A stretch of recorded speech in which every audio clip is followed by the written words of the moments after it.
આવે તો દાહોદ જિલ્લાના સિંગવડના તોરણી ખાતે 6 વર્ષીય બાળકીનો મૃતદેહ મળી આવતા પોલીસ તંત્ર દોડતું થયું। દાહોદ જિલ્લાના સિંગવડ તાલુકાના તોરણી ખાતે 6 વર્ષીય બાળકીનો મૃતદેહ મળી આવ્યો। તોરણી પ્રાથમિક શાળાની વિદ્યાર્થિનીનો મૃતદેહ મળી આવ્યો। શાળાના કમ્પાઉન્ડમાંથી જ મૃતદેહ મળી આવ્યો।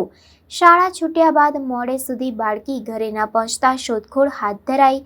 મોડી રાત્રે એસપી, એલસીબી સહિતની પોલીસ ટીમો શાળામાં પહોંચી મર્ડરની આશંકા સાથે તપાસ તેજ કરાઈ।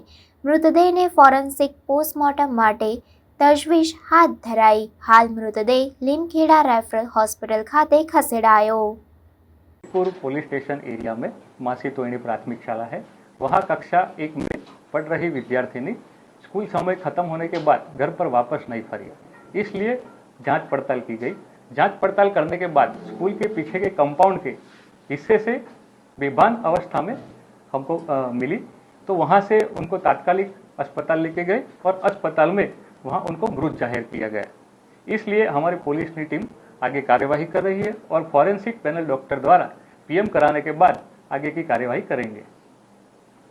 रणदीकपुर पोस्टे हद विस्तार में आवेल मासी तोयणी प्राथमिक शाला में धोरण 1 में अभ्यास करती विद्यार्थी शाला समय छूट्या बाद घरे परत न फरता वाली वारस द्वारा तपास हाथ करवामां आवेल।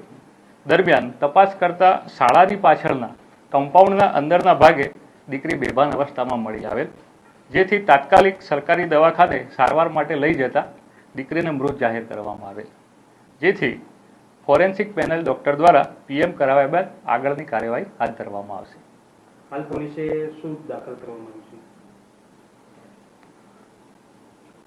हाल पुलिस द्वारा अकस्मात मत एडी दाखल करवामां आवेल छे અને એ પ્રમાણે કાર્યવાહી હાથ ધરવામાં આવેલ છે। સર કયા પ્રકારની આશંકાઓ સેવાઈ રહી છે?